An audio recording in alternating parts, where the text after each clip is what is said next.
Hi, hope you're all doing well. Throughout this course, there are a couple times when I'll do a little talk like this that isn't going to be tested. It really isn't from the book, or it just basically some of the things I think we should now and then cover when we're looking at our professional careers. And one of them is definitely on this concept of personal ethics. Um, Personal ethics is a difference. Like there are business ethics and there are personal ethics. Now, business ethics are generally things that are like of course, there are a lot of things you should do right or wrong, but there are also a lot of structural issues from your regulators, from your company, from the corporation you work for, etc., that build an ethical a framework around what you're supposed to do. Basically, ethics is how you should act, how you should proceed in what you're doing.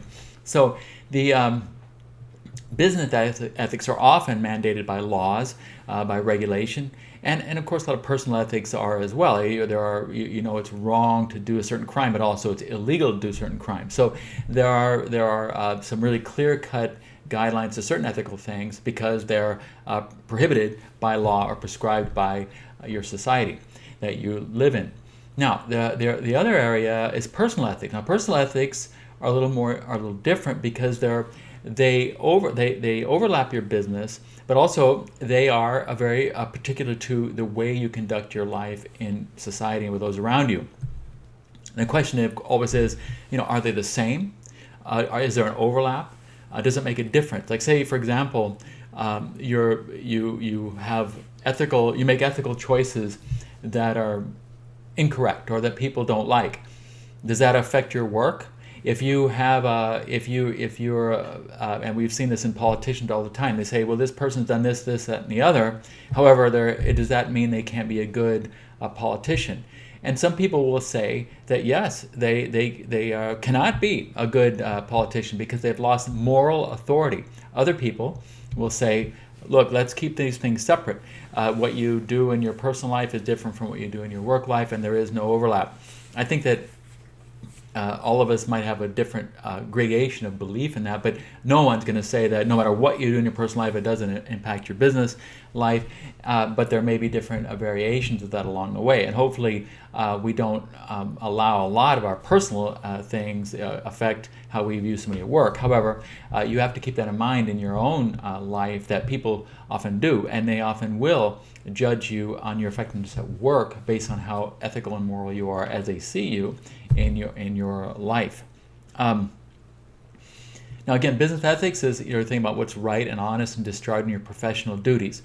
Business ethics relate to doing what is correct regarding business contracts and agreements, and about judging the effects of the company's products and services on relationships. And I think it's really important to make up your mind on what kind of business person you're going to be. I think that how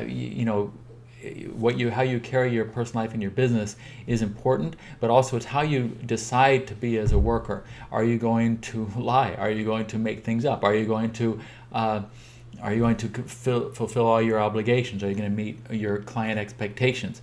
Are you going to make sure you don't falsify information or try to get ahead from your colleagues by doing things that are incorrect?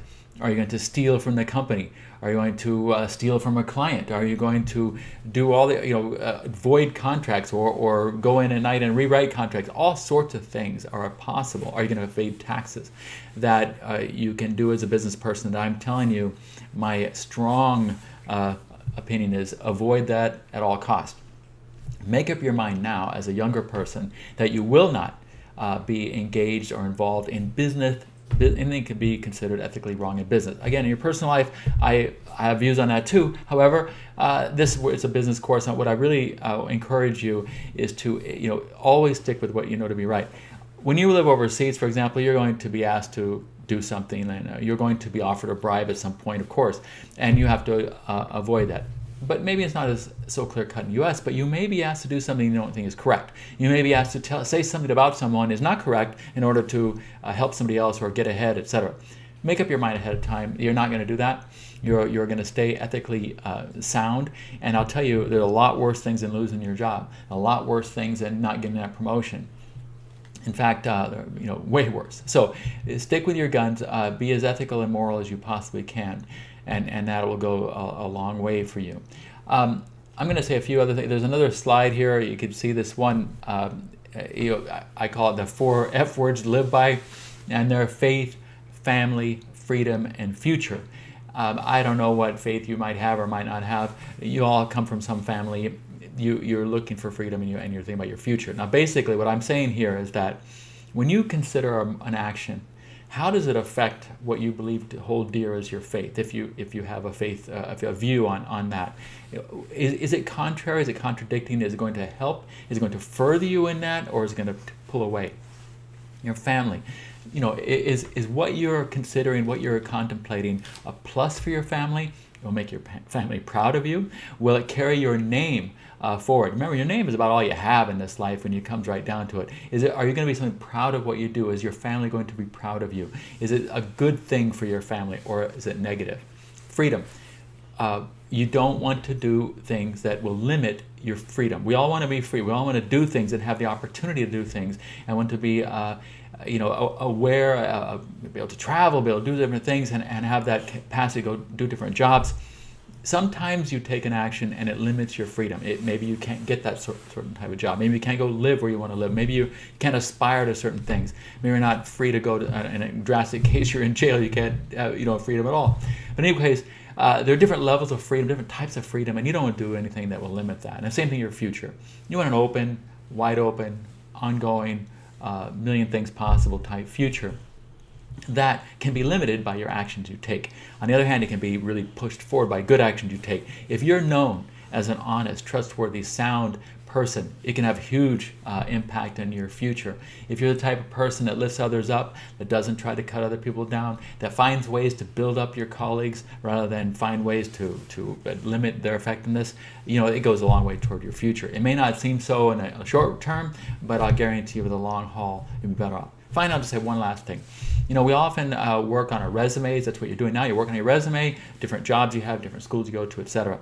There's also a thing called a eulogy, what people say about you when you die. And I know it's a long ways from where you are now.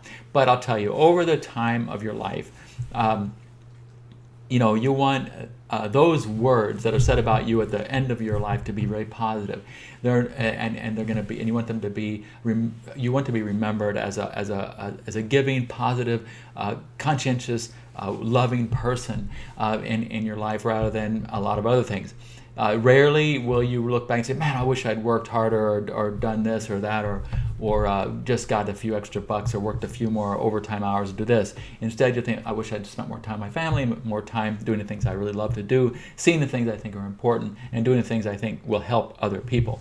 So that's just a quick thing to say. Again, I know it seems like a long ways for you at your age, but think about, let's work on my eulogy and less on my resume. Your resume is great. You build it, of course, as you go along, but always think about, what do I want to leave as a legacy? How do I want to be perceived now and in the future, and the way I conduct myself as a person and at work.